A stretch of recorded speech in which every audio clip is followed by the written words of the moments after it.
They were never supposed to be found. The floorboards beneath the Chapel of Sacred Heart groaned with secret-souled wood, warped by time, blood, and silence. What the Vatican buried for 150 years wasn't just a scandal. It was a program, a system, a machine disguised as a sanctuary. And the men who vanished, they weren't lost. They were harvested. This is not a ghost story. It's a blueprint for how control systems are built slowly, invisibly, from within institutions we're taught to revere. Sacred Heart was supposed to be a gateway to God, but behind its Gothic walls, 17 young priests were funneled into something far darker, a trade in bodies and obedience. Between 1847 and 1862, one by one, they disappeared. Missionary work, illness retreat, always explained, never returned, but now we know what happened. Not from public archives or clean Vatican records, but from what was hidden, letters stuffed into cracks behind confessionals, a coded journal sewn into a cassock, witnesses who were silenced until death, but whose stories were never fully erased. There is a reason this seminary was located 40 miles from anything, and there is a reason the men who ran it, Walsh Murphy, O'Brien, were never who they said they were. Most unsettling of all, there are whispers that Sacred Heart wasn't an isolated anomaly, but a prototype. You see, power doesn't operate out in the open. It embeds itself inside institutions people depend on, churches, schools, governments.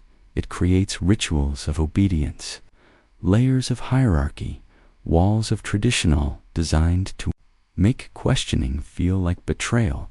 You've missed the point. This is about a pattern, a structure.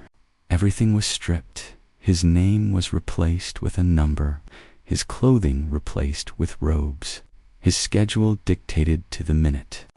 Wake at 4:30, kneel, pray, repeat. Meals were silent. What looked like devotion was ritualized isolation. What was sold as spiritual formation was psychological breakdown. This wasn't was indoctrination. The architecture itself mirrored the process. Narrow hallways, sharp corners, ceilings high enough to dwarf any ego. The chapel's pulpit loomed like a judge above the students. Below it, the floor sloped slightly toward a central drain, a detail left out of every blueprint, and noticed by one man, a mason from Springfield, who installed the final stonework.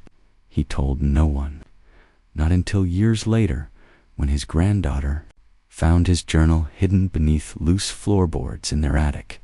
He wrote of a strange request, a reinforced drainage system beneath the altar, lined with lime, a purification system, he was told. But he knew better. Lime is for decomposition. Sacred Heart was not a school. It was a container, a processor. And the men who ran it were not educators. They were handlers. They dressed like priests, spoke like professors, quoted Augustine and Aquinas with the cadence of poets, but they had no pasts, no parish records, no childhood stories. The letters of recommendation they carried were authentic but traced to dead bishops. Their degrees checked out tonally when verified in writing. No one ever saw them in Ireland. No one ever heard them speak of home, because they had none.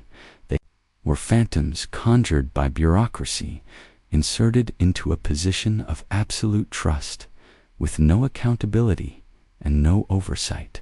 They had full autonomy from the Diocese of Chicago, granted by a bishop desperate to build American Catholicism quickly, at any cost. And that's the thing about desperate institutions. They open their doors to predators. The Vatican would later claim ignorance, and the land it sat on, formerly owned by a Jesuit. Asterisk, they thought the fire would erase it all in 1863, just months after the final disappearance. Sacred Heart Seminary erupted in flames under mysterious circumstances. The official story, a lightning strike during a summer storm, but no storm was recorded that night, no lightning, no thunder, only a dry wind off the prairie and a glow that could be seen for miles. The fire began in the records room, then the chapel, then the dormitories. Every structure reduced to ashes. 1. The basement chapel survived. The stone chamber carved into the hillside remained eerily intact. Smoke-blackened walls, yes, but no fire had touched the altar, no scorch marks on the floor. It was as if the fire had stopped at its threshold, or been stopped and buried beneath that altar. In a lead-lined compartment that had escaped the blaze was a bundle of letters wrapped in oilcloth. 17 letters, one for each missing priest. They weren't confessions, they weren't pleas for help, they were reports meticulously written in Latin, organized by date, subject, and outcome, each one describing the psychological profile, physical aptitude, and obedience threshold of a specific seminarian. The terminology was clinical, cold, like research. Subject number 5, compliant under duress, shows strong capacity for silence, but requires further isolation before extraction. Subject number 9, resistant to obedience rituals, recommends reconditioning or disposal. These letters were never meant to be read by diocesan authorities. A mark, a serpent coiled around a cross. This wasn't the emblem of any Catholic order, but it appears in older places, older texts, Inquisition documents, Crusader journals, even carved into the catacombs beneath the Vatican East beside warnings in Greek that translate as, "Do not open what was sealed." The same symbol would appear again 82 years later in Nazi intelligence files recovered by the Allies, Project Heimlich Secrecy, a program targeting religious institutions for psychological experiments disguised as spiritual formation. What was this really? A training ground, a selection process, or something older, something passed down beneath the surface of faith, like a virus hiding in holy water? Asterisk, she had no title, no recognition, just a name scribbled in the margins of a burnt letter. Sister Agnes of the Grey Veil, historians. Almost missed her because she wasn't officially on the seminary's records. She wasn't a nun of any local order, nor was she recognized by the Diocese of Chicago. Yet multiple letters, those salvaged from the crypt, mention her in passing, always as an irritant, a threat. The grave-old woman continues to ask questions. Sister Agnes should be reassigned before her meddling disrupts extraction protocols. Who was she? According to oral accounts passed down through a secluded Benedictine convent in Minnesota, she was a postulant and aspiring nun sent to Sacred Heart to assist with bookkeeping and care for the ill. She arrived in the fall of 1851, undernourished, silent, and fiercely observant. Too quiet to be noticed, but too perceptive to miss anything. Agnes had grown up near Kilkenny, Ireland. Her father was hanged during the famine for stealing bread. Her mother died in a debtor's prison. Raised in an orphanage run by Carmelite sisters, Agnes had learned early that institutions can smile while they consume you, that behind the face of faith, power hides, and when she walked through the grand doors of Sacred Heart, she felt it instantly. The presence of ritualized darkness, the tension in the walls, the weight of fear woven into prayer. She noticed things no one else dared to, like how the retired students were never spoken of, again not even in private conversation, how the priests never took confession themselves, though church law required it. Agnes began keeping a secret journal, writing in shorthand and hiding pages behind loose stones in the servants' quarters. She copied letters when she could, burned wax seals and recreated them in soap molds, and over 11 years she collected 27 artifacts letters, scraps of parchment, coded maps, bloodied prayer beads, even a single lock of hair tied in black thread with the initials T.G. stitched into the linen dot. In 1863, the night before the fire, she vanished, not into smoke, but into history. The Benedictine nuns who later sheltered her said she carried one thing, a satchel lined with lead. She called it the womb of secrets. The satchel was handsome, reinforced with old saddle leather, its lining stitched in dense layers of wool, and lead designed not for beauty, but for preservation. It wasn't meant to be carried far, only hidden long enough for the right eyes to find it, and they did over a century later. In 1974, a team of restoration archivists cataloging artifacts from the abandoned Benedictine convent in Cold Spring, Minnesota discovered the satchel buried beneath the foundation of the nuns' refectory. It had been wrapped in oilcloth, sealed in wax, and entombed in an iron lockbox, inscribed with one phrase, "Noli tangere," do not touch. They opened it anyway. Inside were 27 items, dated 1846, signed in red wax with the coiled serpent and cross. This was no seminary enrollment list. These weren't priests entering. These were assets. Every name was paired with a classification: resilient, compliant, defective, ritual suitable, unstable. He doesn't appear in birth registries. No grave, no baptism, nothing. But his name appears in places it shouldn't. In the Vatican's banned index of prohibited texts, in private correspondence between Bishop de la Hoz of Mexico City and a shadow figure only referred to as the archivist. The obedience enchanter, and in Agnes's final, fragmented letter found beneath the satchel's false bottom. She writes this: Moreau is not one of them. He made them, he teaches them. He touches the young ones, not with violence, but with ideas. He shows them how to lose their voice while thinking it is prayer. I have seen him in the chapel at midnight, anointing their heads while chanting words I do not know, words not of Latin, but older, thicker, slower. When he speaks, they forget their names. Cassian Moreau wasn't a priest. He was something else, a manipulator of minds, a master of submission, a seed planted inside the church's most vulnerable soil. Was he even human? In Section 6, we'll trace his origin back through suppressed Vatican archives. Below, it signals to the algorithm and yourself that you're not here to be entertained, you're here to be initiated. Asterisk. His name first appears in the year 1779 in a Vatican exorcism report marked private MIs only, not on the front page, but scrawled in the margin. A reed-dink annotation, hurried, like the last breath of a man about to vanish. Cassionis emest enter, eos nan demon.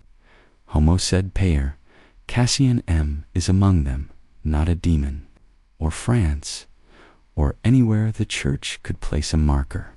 He emerged, fully formed, within the closed community of the Ordo Immaculati Silenti, the Order of the Immaculate Silence, a sect so secret, most within the Vatican still believe it to be legend, but the order was real, founded in 1259 beneath the catacombs of Laren's Abbey. The order was never meant to preach, convert, or serve the poor. Its sole purpose was containment. They were keepers of forbidden voices, custodians of thoughts too dangerous to be named. Moreau was not their pupil. He was their failure. according to suppressed Vatican folios uncovered in the late 1990s by rogue archivist Father André Perot, turned their practices against them, where they sought to seal knowledge. He sought to weaponize it by the age of 13.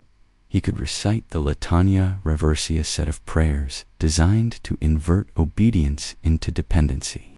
By 15, he had memorized the Lex Corrupta Mentis, a banned document used to break prisoners during the Spanish Inquisition, and by 18, the entire order was dead, murdered.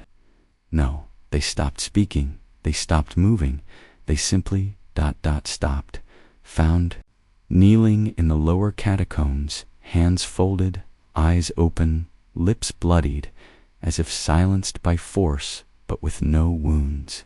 No trauma, just stillness.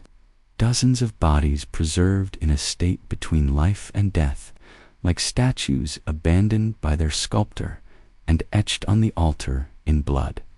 Libertas per submissionem, freedom through submission. Cassian Moro disappeared. From Europe that year, church records indicate he resurfaced once 1832 in Montreal, posing as a theology professor under a false French name. His students reported feeling haunted, describing him as a man who never blinked, never forgot. A detail and spoke in sentences that lingered in their dreams for weeks. And then, Sacred Heart, not just a seminary but his laboratory. Asterisk, they called it the Black Catechism, not officially, not on paper, but in hushed whispers between those who survived Sacred Heart, those who escaped, broken and confused, decades later. Men who would wake in the night, sweating, clutching rosaries they no longer believed in, not taught in daylight. It began around the 6th month of training, once the students had been isolated long enough, when their faith had transformed from devotion into submission. That's when the real teachings began. They were always introduced the same way. Late-night summons. One by one, a knock at the dormitory door. No place of repentance. It was the Lectio Tenebrista, reading of darkness. Candles blackened with soot, incense that didn't smell holy, but metallic like copper and blood, were chosen special, that their minds were being prepared for higher knowledge. Secrets not even bishops knew. That true spiritual power came not from resisting temptation, but understanding how it was used to control the masses. The rituals were subtle at first, meditations on obedience, recitations of scripture rewritten, for their will is not their own. He who questions the shepherd invites the wolves. Your thoughts are temptation, your thoughts must be heard by none, not even you. Each phrase planted like a seed, repetition carved them into the student's memory not by logic, but by trance. Buried centuries ago, Moreau didn't lead these sessions at first. He only watched, stood behind the veiled altar, motionless, as if listening to something none of them could hear. And when he did speak, it was brief, one sentence per ritual, always just enough to infect the mind. The soul is a door, guilt is the key. Or, you are not being shaped, you are being hollowed, so he may enter. No one asked who he was, not out of fear, but because they were trained not to want to know. David Anderson was not the strongest, he wasn't the loudest, he wasn't even the most devout, but he remembered in that made him dangerous. Born in a small town outside Cincinnati, David was raised Baptist by a father who believed emotion was weakness and religion was a transaction. But at age 16, David converted to Catholicism not for tradition, but for structure. He saw in the rites something mechanical, something eternal. Order in a world his father had made chaotic. Sacred Heart accepted him in the winter of 1847.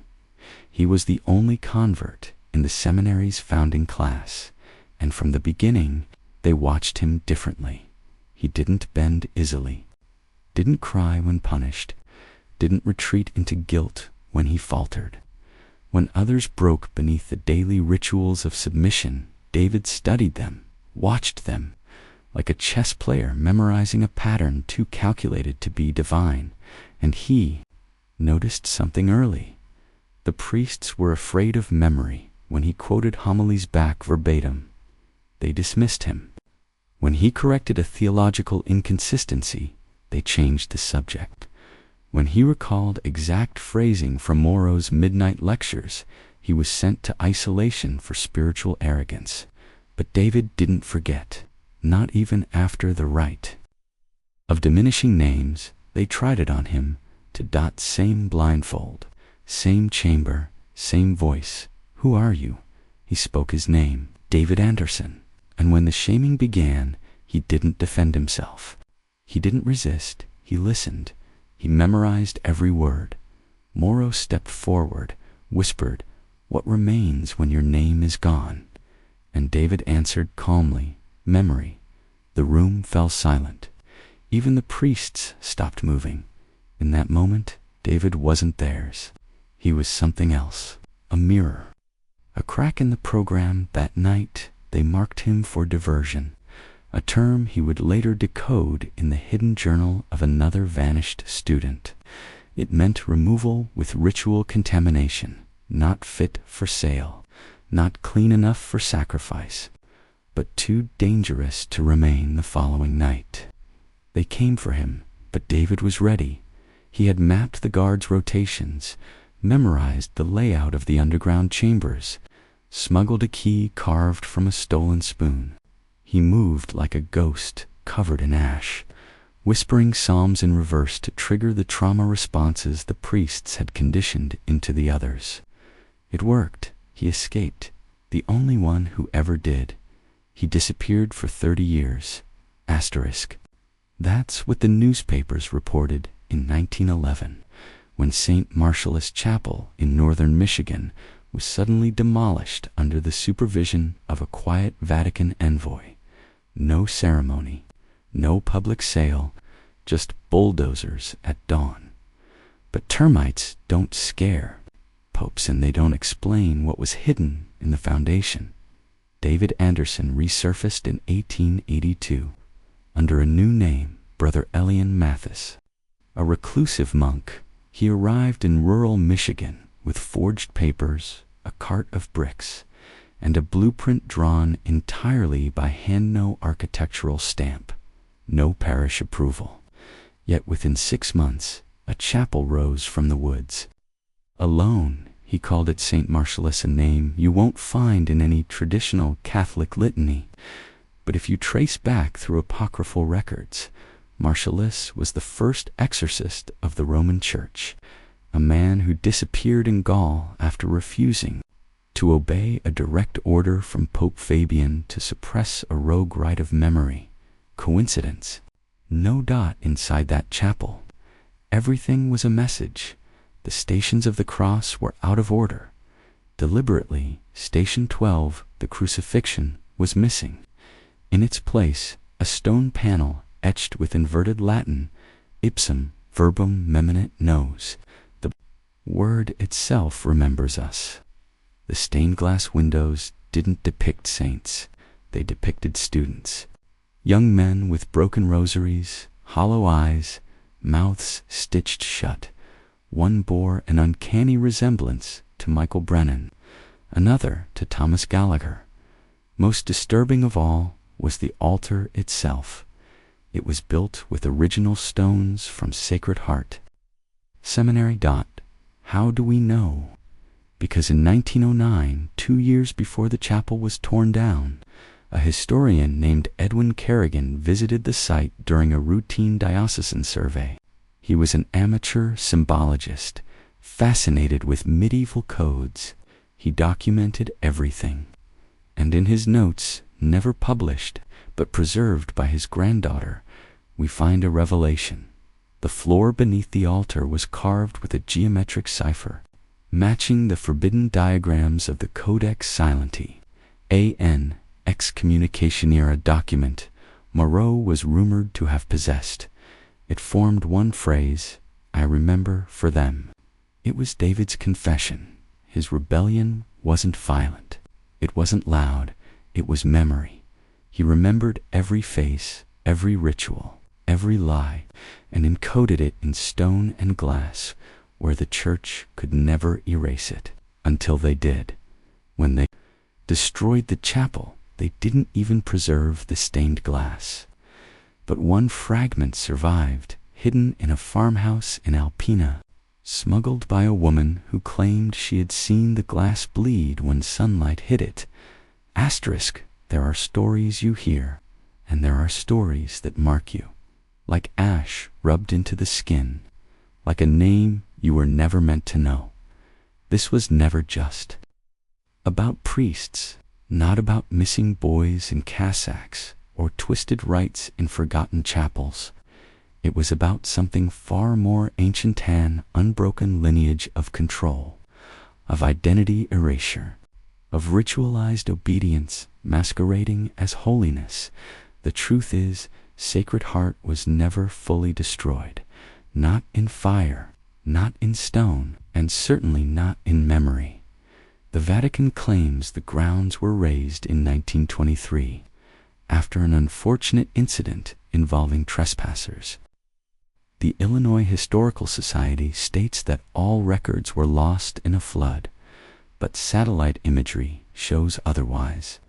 A rectangular imprint still visible in prairie grass, heat anomalies beneath the soil, echoes. Something still pulses in that dirt dot. And then there's the ledger, discovered in 2019, behind a false panel in the Vatican secret archives by a whistleblower archivist who vanished 3 weeks later. In it, the names of all 17 priests, next to each a second name, not their real names, but the ones given to them after they were erased. Nullum I nullum 2 nullum 3. Line nullum 18, designate, redacted, who was the 18th. That's where the true nightmare begins, because evidence suggests the next initiate was never taken from Sacred Heart. He was born later, in a different time, in a different country, and all records point to a psychological protocol passed from seminary to seminary, hidden within modern theological programs, masked as coursework, but the conditioning is the same: deprivation, identity stripping, language distortion, obedience through isolation, erasure of self, until the man becomes a vessel, a tool, a signal. They didn't need Sacred Heart anymore because they planted its methods in you. If you've ever questioned the world, if you've ever felt your thoughts censored from within, if you've ever sensed a voice behind your voice speaking you ... you've already walked the edge of the altar. And if you've followed this story all the way here, if something inside you is awakening, aching to remember what was buried, comment this phrase below twice: I am not nullum. Write it, claim it, let the algorithm echo it. Let it carry the memory into every corner of the system designed to keep us silent. This wasn't just a mystery. It was a mirror, and you were always part of it. The final question is not where did the priests go? It's what did they become, and who is still listening?